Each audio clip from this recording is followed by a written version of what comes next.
नमस्कार दर्शक मित्रों, मैं हूं आपके साथ अंजनी नीलेश ठक्कर।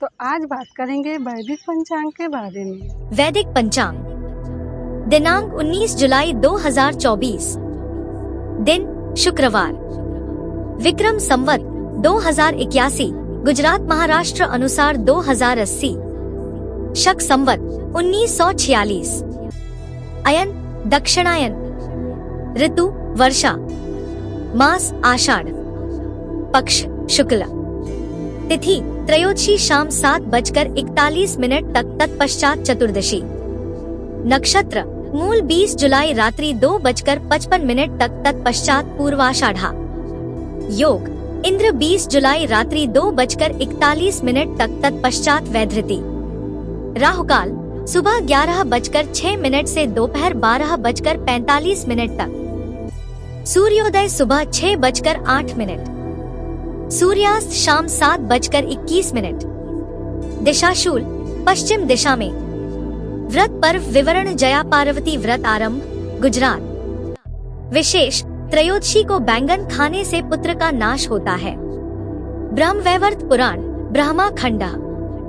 वैदिक पंचांग कैसे करें सुबह की शुरुआत गुरु पूनम के दिन 21 जुलाई 2024 रविवार को गुरु पूनम गुरु पूर्णिमा है।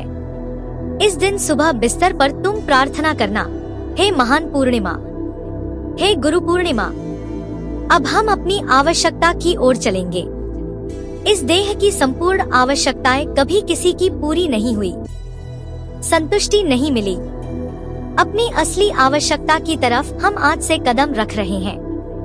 उसी समय ध्यान करना, शरीर बिस्तर छोड़े उसके पहले अपने प्रियतम को मिलना, गुरुदेव का मानसिक पूजन करना। वे तुम्हारे मन की दशा देखकर भीतर ही भीतर संतुष्ट होकर अपनी अनुभूति की झलक से तुम्हें आलोकित कर देंगे। उनके पास उधार नहीं है, वे तो नगद धर्मा है। ऋषि प्रसाद। वैदिक पंचांग इसलिए जरूरी है जीवन में गुरु का होना।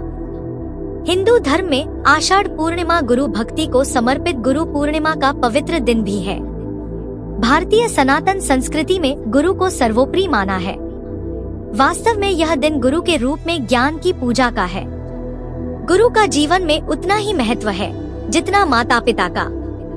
माता पिता के कारण इस संसार में हमारा अस्तित्व होता है, किंतु जन्म के बाद एक सद्गुरु ही व्यक्ति को ज्ञान और अनुशासन का ऐसा महत्व सिखाता है जिससे व्यक्ति अपने सत्कर्मों और सद्विचारों से जीवन के साथ साथ मृत्यु के बाद भी अमर हो जाता है। यह अमरत्व गुरु ही दे सकता है। सद्गुरु ने ही भगवान राम को मर्यादा पुरुषोत्तम बना दिया, इसलिए गुरु पूर्णिमा को अनुशासन पर्व के रूप में भी मनाया जाता है। इस प्रकार व्यक्ति के चरित्र और व्यक्तित्व का संपूर्ण विकास गुरु ही करता है, जिससे जीवन की कठिन राह को आसान हो जाती है।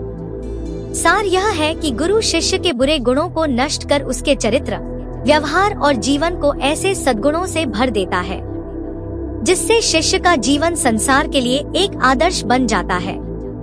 ऐसे गुरु को ही साक्षात ईश्वर कहा गया है, इसलिए जीवन में गुरु का होना जरूरी है। वैदिक पंचांग संपादक अंजनी बहन नीलेश ठक्कर। वैदिक पंचांग प्रकाशित स्थल सूरत शहर गुजरात। वैदिक पंचांग